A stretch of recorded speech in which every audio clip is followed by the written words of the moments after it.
L'état charnel empêche de recevoir la vérité spirituelle. Vous voyez des centaines de chrétiens qui ont faim de la parole de Dieu. Ils l'écoutent avec plaisir et ils disent « Quelle magnifique vérité, quelle belle doctrine !» Comme ce prédicateur expose bien l'évangile. Mais cela ne les aide pas du tout. Ou bien cela les aide pendant 2 ou 3 semaines et ensuite la bénédiction s'efface. Quelle en est la raison? Le mal est à la racine même. C'est l'état charnel qui empêche la vérité spirituelle de faire son œuvre dans les cœurs. Je crains que dans nos églises, nous ne fassions souvent une terrible erreur. Nous prêchons à des chrétiens charnels ce qui ne convient qu'à des hommes spirituels. Et ils trouvent cela admirable. Et ils en jouissent. Et ils disent, c'est magnifique. Comme ce prédicateur parle bien.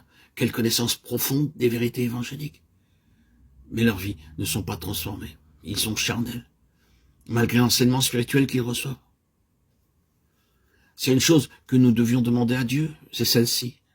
Seigneur, fais que je ne reçoive pas des enseignements spirituels dans un esprit charnel. La seule chose qui puisse vous prouver que vous avez reçu une bénédiction, c'est que vous vous trouviez transporté de l'état charnel à l'état spirituel. De désir faire cette œuvre en nous. Demandons-lui donc de l'accomplir. Croyons qu'il l'accomplira. Maintenant, une question très importante et très solennelle se pose. Est-il possible de passer de l'état charnel à l'état spirituel? Et comment est-ce possible? Je crois qu'en premier lieu, il est nécessaire d'avoir une vision exacte de la vie spirituelle et d'y croire. Le fond de nos cœurs est tellement rempli d'incrédulité, sans que nous nous en rendions compte, que nous avons de la peine à accepter l'idée que nous pouvons devenir des hommes spirituels immédiatement. Nous ne le croyons pas. J'ai entendu un jour une histoire très intéressante. Je parlais avec un chrétien très expérimenté au sujet de mon prochain voyage en Angleterre et je lui dis, dites-moi, quel est l'état d'esprit des chrétiens en Angleterre? Vous avez travaillé parmi eux et vous les connaissez bien? Il me répondit, je crois que la pire chose parmi les chrétiens de ce pays, c'est l'incrédulité.